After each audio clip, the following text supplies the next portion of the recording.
नमस्कार, हमारी पेशकश में आप सबका स्वागत है। आपके साथ मैं हूं साकिब सुमन। जी हां, अनेक खेला होबे, यानी कि खेल बहुत होगा और पश्चिम बंगाल की राजनीति इस बार गवाही इसी बात की दे रही है कि वहां पर खेला अनेक होबे। अब जिस तरीके से वहां की राजनीति आगे बढ़ रही है, उस राजनीति में हिंसक घटनाएं भी अपना स्थान बनाती चली जा रही हैं। आज भी एक हिंसक घटना घटी, हालांकि इसमें किसी तरह की कोई खास नुकसान की खबर नहीं है, लेकिन एक घटना ने जरूर अपने आप को फ्रंट पर रखा है। आज पश्चिम बंगाल की राजनीति से ही हम आपको रूबरू कराने वाले हैं और आपको बताने वाले हैं कि आखिर बंगाल में इस खेला का मतलब है क्या।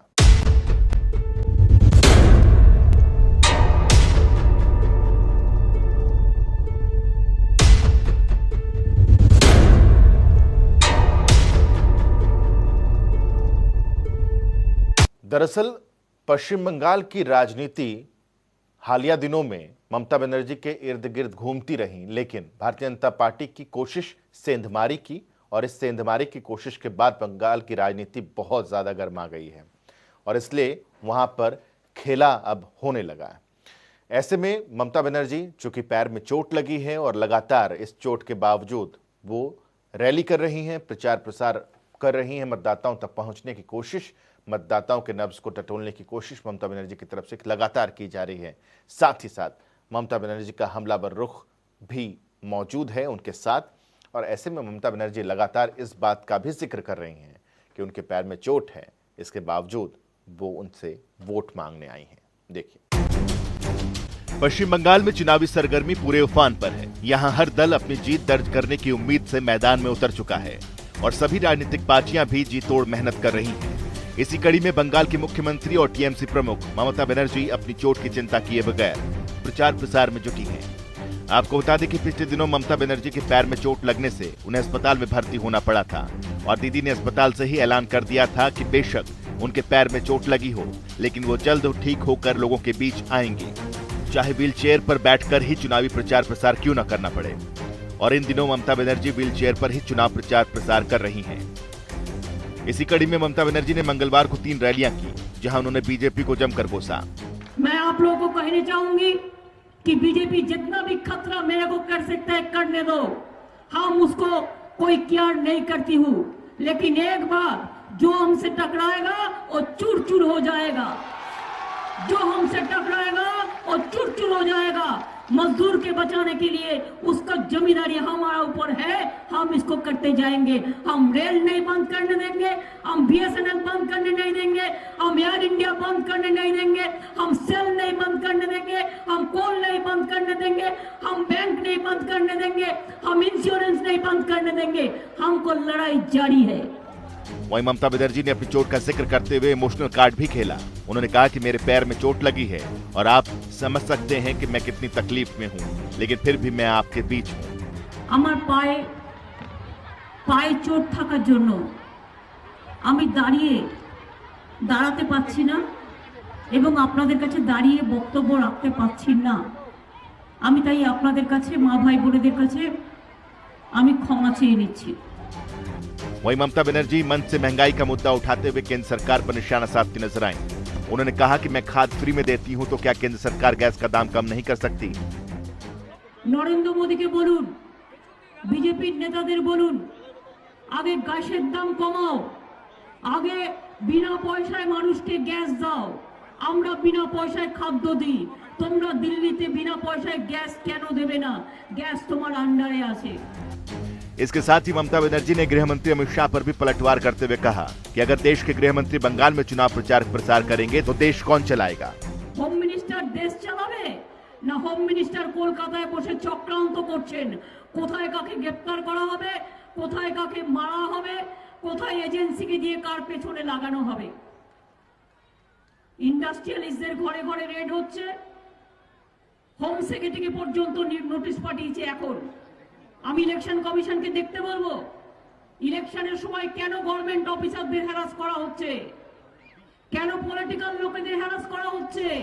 वहीं ममता बनर्जी ने कहा कि बीजेपी मेरा खून बहाकर चुनाव जीतना चाहती है, लेकिन उनका यह भी कहना था कि अब तो खेला होबे। আমায় খুন করলে ভাবছো তুমি জিতে যাবে? আরো গোল্লা পাবে। মনে রাখবে খেলা হবে, बीजेपी खेला होवे। बहरहाल दीदी जख्मी हैं, चोट से तकलीफ में हैं, लेकिन व्हीलचेयर के सहारे दीदी प्रचार जारी रखे हुए हैं क्योंकि टीएमसी को फिर से सरकार बनानी है। खैर, ये तो 2 मई को चुनावी नतीजे बताएंगे कि बंगाल में कौन सा तहसीन होगा, लेकिन बंगाल की चुनावी जंग ममता बनर्जी शाम दाम दंड भेद समेत हर उस हथकंडे को अपना रही हैं जिससे जीत की उम्मीदें बढ़ सकें। जनता टीवी के लिए अभिषेक सैनी की रिपोर्ट। ममता बनर्जी अपनी हर रैली में भारतीय जनता पार्टी पर हमलावर नजर आ रही हैं क्योंकि उन्हें भी पता है कि इस वक्त अगर उनके सामने सबसे बड़ा कोई चैलेंज है तो वो भारतीय जनता पार्टी है। अगर उनके सीएम कुर्सी तक पहुंचने में अगर कोई रोड़ा है तो वो बीजेपी है, इसलिए उनकी हर रैली में सिर्फ और सिर्फ बीजेपी पर ही हमला है। देखिए इस रिपोर्ट को। बंगाल के चुनावी रण में सियासत पूरे चरम पर है, जहां टीएमसी की मुखिया ममता बनर्जी एक बार फिर से बंगाल फतह करने की कोशिश में जुटी हैं, तो वहीं दीदी अपनी चोट के जरिए वोट हासिल करने वाले इमोशनल कार्ड का इस्तेमाल भी कर रही हैं, जिसकी शुरुआत उन्होंने व्हील चेयर पर बैठकर चुनावी प्रचार से की। इसी कड़ी में ममता बनर्जी ने मंगलवार को ताबड़तोड़ 3 रैलियां की। आपको बता दें कि पश्चिम बंगाल में बीजेपी के बढ़ते कद और टीएमसी के दिग्गज नेताओं की नाराजगी ममता बनर्जी को परेशान कर रही है, जिसका असर और हार का डर इन दिनों दीदी के चेहरे पर साफ तौर पर देखा जा सकता है। वहीं दूसरी तरफ बीजेपी को उम्मीद है कि इस बार पश्चिम बंगाल में कमल खिलने के पूरे आसार हैं। ऐसे में जहां दीदी की चोट पर बीजेपी सवाल उठा चुकी है, तो वहीं ममता बनर्जी के हर वार पर बीजेपी के दिग्गज नेता पलटवार भी कर रहे हैं। इसी कड़ी में रक्षा मंत्री राजनाथ सिंह ने कहा कि बंगाल के विधानसभा में परिवर्तन होगा और यहां अब की बार बीजेपी की सरकार बनेगी। लोकसभा का जो चुनाव था उसमें बंगाल की जनता ने 42 में 18 लोकसभा सीटों पर दिलाकर यह स्पष्ट संकेत दे दिया है कि अब विधानसभा के चुनाव में परिवर्तन होगा और यहां पर Bharatiya Janata party clear majority से अपनी गवर्नमेंट बनाएगी। वहीं पश्चिम बंगाल के बीजेपी प्रदेश अध्यक्ष दिलीप घोष ने कहा कि ममता बनर्जी ने राज्य का विकास नहीं किया, सिर्फ धर्म की राजनीति की है और अब की बार चालाकी से चुनाव जीतना बंद हो जाएगा, जो आने वाली 2 मई को पता चलेगा, जिस दिन चुनावी नतीजे आएंगे। ममता बनर्जी का ना अपने पार्टी पर भरोसा है, ना सरकार पर भरोसा है, ना पुलिस पर भरोसा है, और पीएम पर भरोसा होगा तो सोचना ही मुश्किल है। आपको तो लोगों का विकास की काम करनी है, वो नहीं कर पाए आप लोगों ने, तो इसलिए धार्मिक चोला ओढ़ करके जीतने का प्रयास कर रहे हैं। मुझे लगता है कि लोग सब समझते हैं जो चालाकी का राजनीति अब बंद होना चाहिए, अब हो ही जाएगा इस बार चुनाव में। अब कौन विदा लगेगा वो तो समय बोलेगा, 2 मई को पता चल जाएगा, तब तो उनको जीतने दीजिए। तो उधर बिहार सरकार में मंत्री और बीजेपी नेता शहनवाज हुसैन ने कहा कि दीदी अपनी पैकिंग कर लें, कितना भी ड्रामा करें या नाटक कर लें, लेकिन इतना साफ है कि इस बार के विधानसभा चुनाव में टीएमसी की विदाई तय है। दीदी अपनी पैकिंग करें, कितना ड्रामा कर लें, नाटक कर लें, पश्चिम बंगाल की जनता ने मन बना लिया है कि इस बार के चुनाव में टीएमसी की विदाई तय है। वहीं बीजेपी से डरी दीदी पश्चिम बंगाल में ताबड़तोड़ प्रचार प्रसार कर रही हैं, क्योंकि चुनाव से पहले दीदी के दिग्गज नेता टीएमसी छोड़ बीजेपी में एंट्री ले चुके हैं। वहीं नंदीग्राम से ममता बनर्जी के सामने कभी उन्हीं के करीबी माने जाने वाले शुभेंदु अधिकारी अब की बार बीजेपी की टिकट पर उनके सामने चुनावी मैदान में हैं। ऐसे में चोट लगने के बाद ममता बनर्जी पहली बार नंदीग्राम के दौरे पर 19 और 20 मार्च को जाएंगी और वहां व्हील चेयर के सहारे प्रचार करेंगी। आपको बता दें कि ममता बनर्जी को नंदीग्राम में ही एक मंदिर के बाहर चोट लगी थी। ब्यूरो रिपोर्ट, जनता टीवी। बीजेपी खतरा क्यों है टीएमसी के लिए? टीएमसी के राह में बीजेपी रोड़ा क्यों है? इसे समझना है तो आपको चंद चेहरों को देखना होगा। अपनी इस रिपोर्ट में हम आपको दिखाएंगे कि भारतीय जनता पार्टी के वो स्टार प्रचारक जो अलग अलग प्रदेशों में मुख्यमंत्री के तौर पर भी काबिज हैं, वो भी पश्चिम बंगाल पहुंच चुके हैं और पश्चिम बंगाल की राजनीति में इससे और ज्यादा गर्माहट बढ़ गई है, क्योंकि इन चेहरों के जरिए भारतीय जनता पार्टी इस बार पश्चिम बंगाल की सत्ता हासिल करना चाहती है। बंगाल की चुनावी रणभूमि पर हर दल के योद्धाओं ने अपने अपने जौहर दिखाने शुरू कर दिए हैं। एक तरफ जहां घायल दीदी व्हीलचेयर के सहारे चुनावी जंग लड़ रही हैं, तो वहीं बीजेपी के दिग्गज भी इस चुनावी जंग में कूद पड़े हैं। इसी कड़ी में मंगलवार को दीदी ने ताबड़तोड़ 3 रैलियां की। वहीं बीजेपी की ओर से यूपी के सीएम योगी आदित्यनाथ, रक्षा मंत्री राजनाथ सिंह और पार्टी के राष्ट्रीय अध्यक्ष जेपी नड्डा ने भी रैलियों के जरिए हुंकार भरी। बात करें यूपी के सीएम योगी आदित्यनाथ की, तो उन्होंने चुनाव प्रचार की शुरुआत पुरुलिया से की। इस दौरान उन्होंने कहा कि बंगाल के लोगों की पीड़ा ज्यादा दिनों तक नहीं रहने वाली, क्योंकि बीजेपी इसका समाधान करने आई है। टीएमसी की गुंडागर्दी और अराजकता लंबे समय तक नहीं चल पाएगी। 2 मई के बाद सरकार की विदाई सुनिश्चित है। 2 मई को मात्र 45 दिन है जब पश्चिम बंगाल से ममता बनर्जी की विदाई हो जाएगी। बंगाल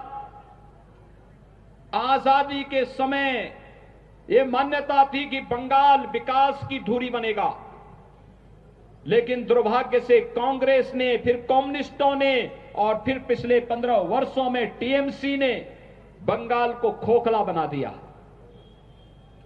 बंगाल में गरीबी की दर बढ़ती गई, बेरोजगारी की दर बढ़ती गई।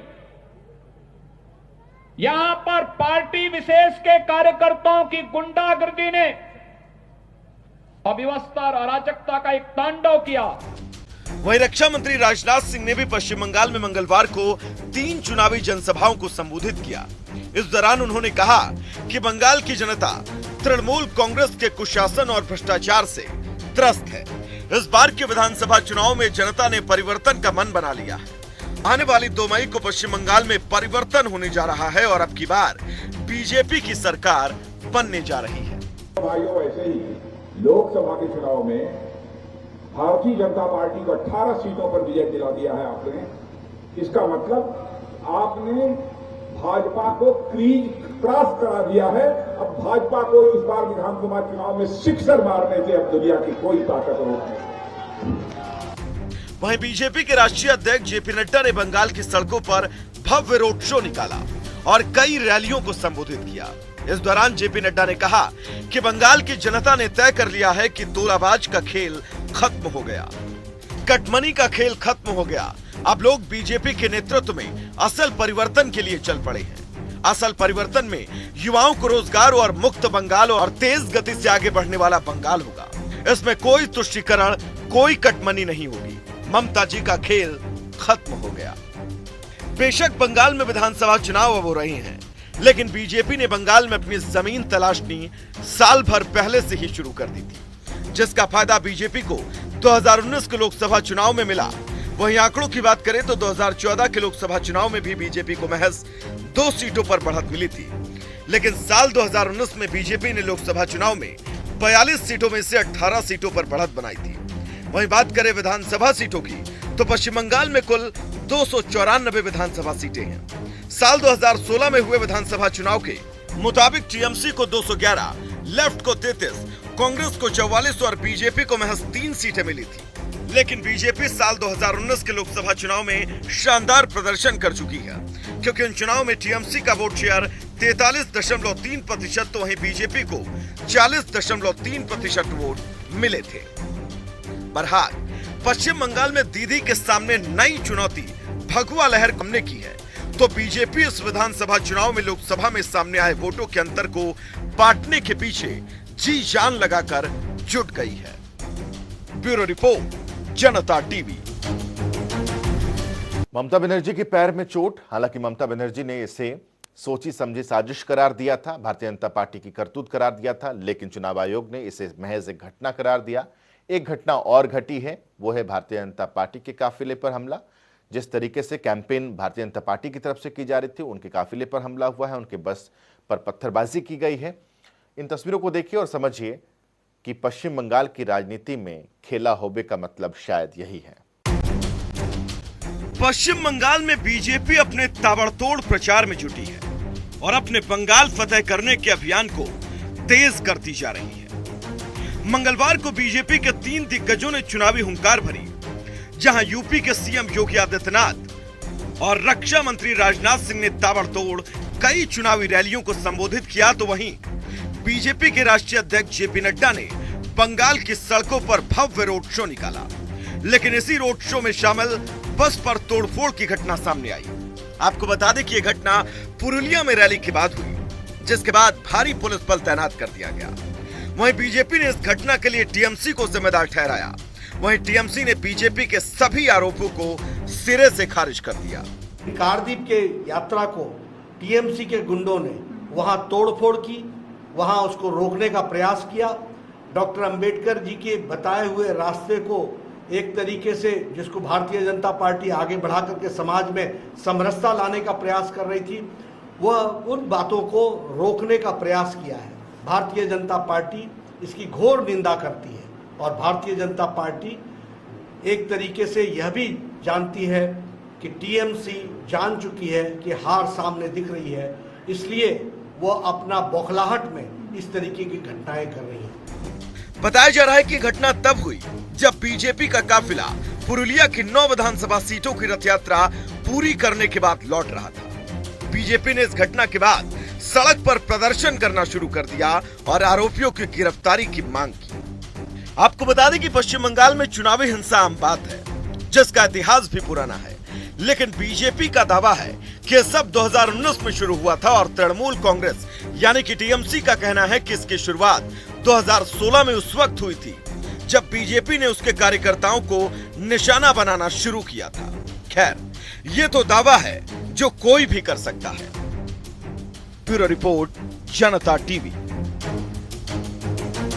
पश्चिम बंगाल की इस लड़ाई में टीएमसी और बीजेपी ये तो फ्रंट पर हैं ही, लेकिन कांग्रेस और लेफ्ट का गठबंधन, इस गठबंधन का उतना असर क्या दिख नहीं पा रहा? क्यों बीजेपी के लिए टीएमसी सबसे बड़ा एक कॉम्पिटिटर है और क्यों टीएमसी के लिए अगर कोई विरोधी है तो वो बीजेपी ही है? तो फिर ऐसे में लेफ्ट और कांग्रेस का ये गठबंधन क्या कहलाता है, ये रिश्ता क्या कहलाता है? इस रिपोर्ट में देखिए। पश्चिम बंगाल में चुनावी शंखनाद हो चुका है, सियासी रणभेरी बच चुकी है, सियासत के योद्धा अपने अपने रथों पर तैयार हैं बंगाल का सियासी मुकुट पहनने के लिए। लेकिन इस सियासी मुकुट तक पहुंचने के लिए सभी पार्टियों को रास्ते के कांटों को हटाना होगा। लेकिन ये सियासी कांटे अब शूल की शक्ल ले चुके हैं, जिन्हें साधना अब हर पार्टी के बस से कोसों दूर है। हालांकि कोशिशें जारी हैं। इसी बीच कांग्रेस के लिए इन 5 राज्यों के चुनाव किसी टेढ़ी खीर से कम नहीं है, क्योंकि सियासत की बिसात पर सत्ता की मोहरें तलाशती कांग्रेस के लिए ये चुनाव किसी चैलेंज से कम नहीं है। तभी कांग्रेस इन चुनावों में तमाम प्रयोग कर रही है, या यूं कहें कि कांग्रेस ने इन 5 राज्यों को अपनी चुनावी प्रयोगशाला बना डाला। पश्चिम बंगाल सहित देश के 5 राज्यों में हो रहे विधानसभा चुनाव को कांग्रेस के साथ साथ राहुल गांधी के सियासी भविष्य के लिए भी काफी अहम माना जा रहा है। कांग्रेस केरल में जहां लेफ्ट की अगुवाई वाले एलडीएफ गठबंधन को सत्ता से बेदखल करने की कोशिशों में जुटी है, तो पश्चिम बंगाल की सियासी जंग में दोनों एक साथ कदम ताल कर रहे हैं। ममता बनर्जी को चुनावी मात देने के लिए कांग्रेस लेफ्ट एक साथ मिलकर चुनावी मैदान में है। बंगाल में याराना और केरल में दो हाथ करती नजर आ रही कांग्रेस और लेफ्ट का ये रिश्ता आखिर क्या कहलाता है? बंगाल की सत्ता पर 3 दशक तक कांग्रेस और करीब 3.5 दशक तक वामपंथी दलों का सियासी वर्चस्व कायम रहा। लेकिन प्रदेश के बदले सियासी हालात में दोनों ही पार्टियों का आधार खिसक चुका है। ममता बनर्जी पिछले 10 साल से सत्ता में काबिज हैं और तीसरी बार आने के लिए हाथ पांव मार रही हैं। वहीं बंगाल में बीजेपी के जबरदस्त राजनीतिक उभार के चलते कांग्रेस और लेफ्ट दोनों के सामने अपने अपने सियासी आधार को बचाए रखना बड़ी चुनौती है। इसी सियासी मजबूरी या सियासी हालात को देखते हुए एक बार फिर दोनों मिलकर चुनावी मैदान में किस्मत आजमा रहे हैं। बंगाल में कांग्रेस और लेफ्ट के साथ आने का सीधा मतलब खुद के वजूद को बचाने की चुनौती है, क्योंकि राज्य में सियासी लड़ाई बीजेपी और टीएमसी के बीच नजर आ रही है। और यही वजह है कि पश्चिम बंगाल के चुनाव में राहुल गांधी अभी तक नहीं उतरे और उन्होंने ज्यादा फोकस दक्षिण भारत, तमिलनाडु, केरल और पुडुचेरी पर रखा है। राहुल गांधी, प्रियंका गांधी जहां असम में रैलियां करके पार्टी की हवा बनाने की कोशिशें करते दिखे, लेकिन बंगाल से अभी तक उन्होंने परहेज कर रखा है। और इन तमाम समीकरणों के बाद यह सवाल जायज है कि आखिर लेफ्ट और कांग्रेस का यह रिश्ता क्या कहलाता है? ब्यूरो रिपोर्ट, जनता टीवी। तो इसी के साथ हमारी पेशकश में अभी के लिए बस इतना ही। छोटा सा ब्रेक ले रहे हैं, खबरों का सिलसिला लगातार जारी रहेगा।